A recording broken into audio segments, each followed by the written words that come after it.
Hello, I'm Stas Piter, and today I'll talk about making WebSocket applications in Delphi. First of all, what is WebSocket? I'll describe it briefly if you are not already familiar with them. It is a communication protocol introduced in HTML5 specification that allows both client and server send messages to each other at any time. Whereas with HTTP we can only make requests to server and receive answers to them. The magic of WebSockets is that it looks like a simple TCP connection inside common web page, and it can be used for communication tasks that weren't convenient with HTTP. Basically, I mean data streaming, real-time synchronizations, and so on. There exists a lot of web applications made with WebSocket because today this technology is rather stable and widely supported among all modern browsers. For instance, online games like Agar.io do updates of players' positions in real time.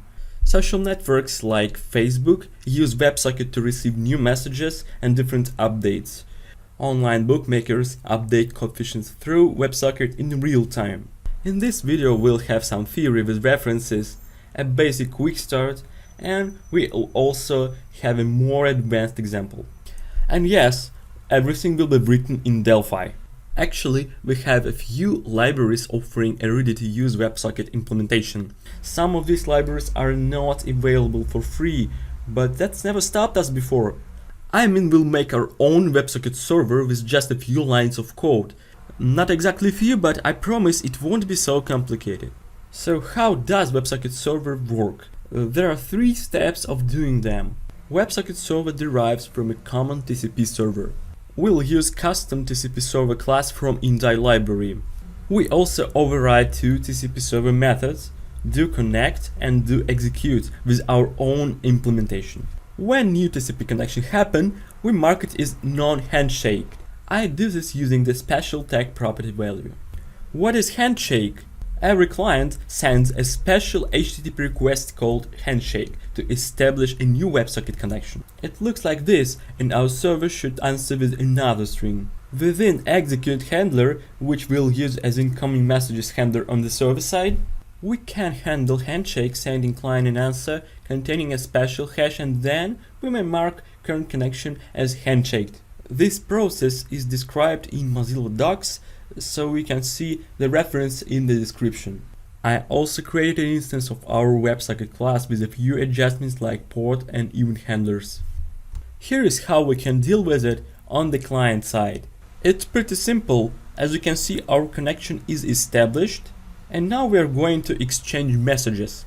Every incoming and outgoing message should be sent in a special format called exchanging data frames. It's crucial to distinguish messages since they can be sent at any time. Each frame contains message length and body according to the scheme. Message's body is also masked. The entire process of decoding and encoding these data frames is described in the reference documentation. I made these two functions to read and write byte arrays, and other two functions to do the same thing with strings. I've published all the sources on my repository, so don't worry, there is nothing difficult, there are just some routines with bytes. Now we can complete our basic example of server. I made my read and write functions as methods for the IO handler class, and I can use them to read message and write answer. Let it answer with the same string as received. Let's take a look at our client code.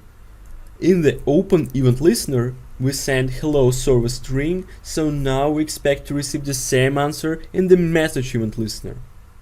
Well, as you can see, it works as expected. Since we've got a basic WebSocket application, it's time to show you something really advanced. Previous example was all about making a simple connection and doesn't show any practical use. Let me introduce you to the circles. As you can see, I've opened that web page in the 4 windows. I can click on the white space and the server creates a gray circle. We can change its color by pressing right mouse button. And we can also move it by dragging. Or we can create another one and do with them whatever we want. Such a fantastic demonstration, isn't it? Okay, let's figure out what's going on here.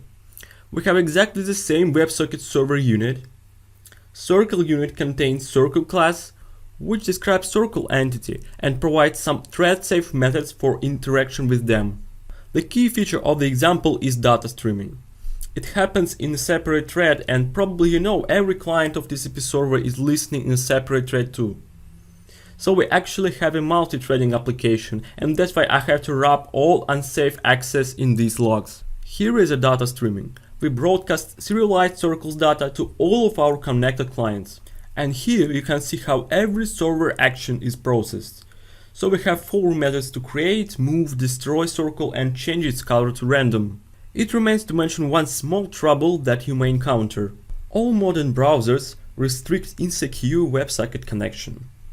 WebSocket should be secured by SSL, and I've foreseen that providing you init SSL method. It accepts a component with this complicated name, but this thing will help you to deal with SSL certificate in a common way that Indy library does.